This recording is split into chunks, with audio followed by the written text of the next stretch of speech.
So cute ng mag-besties. Darren Espanto, Asar Talo, kay Kim Chiu. Tuluyan nga bang inilaglag?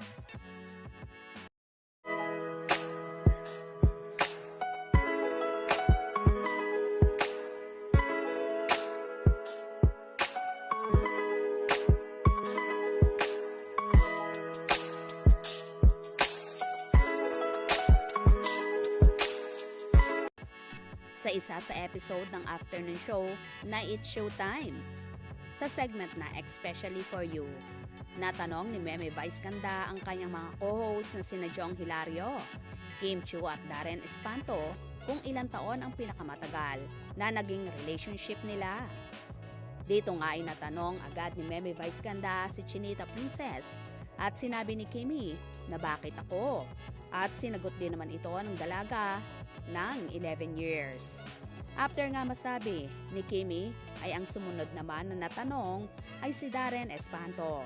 At dito nga ay sinagot ng TV host singer na 2 years at agad-agad sinabi ni Kim na 2 months kung saan inookray niya ang kanyang besties. Sabay sabi naman ni Darren 2 weeks.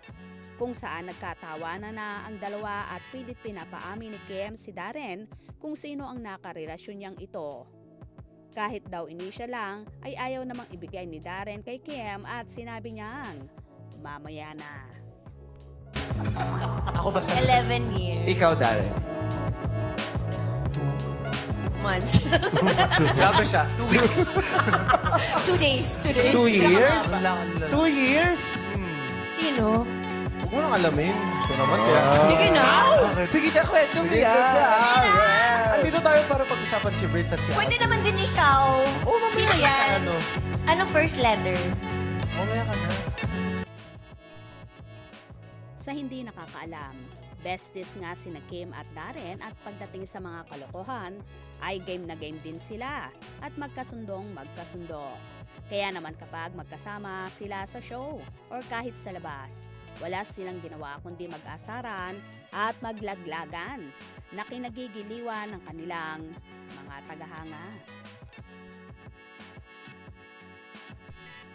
Tila nakabawi naman si Kim kay Darren dahil kamakailan ay inilaglag ng singer si Chinita Princess kung saan kinantahan niya si Kim ng Anong Nangyari Sa Ating Dalawa, kung saan ito nga ang naging theme song ng Linlang.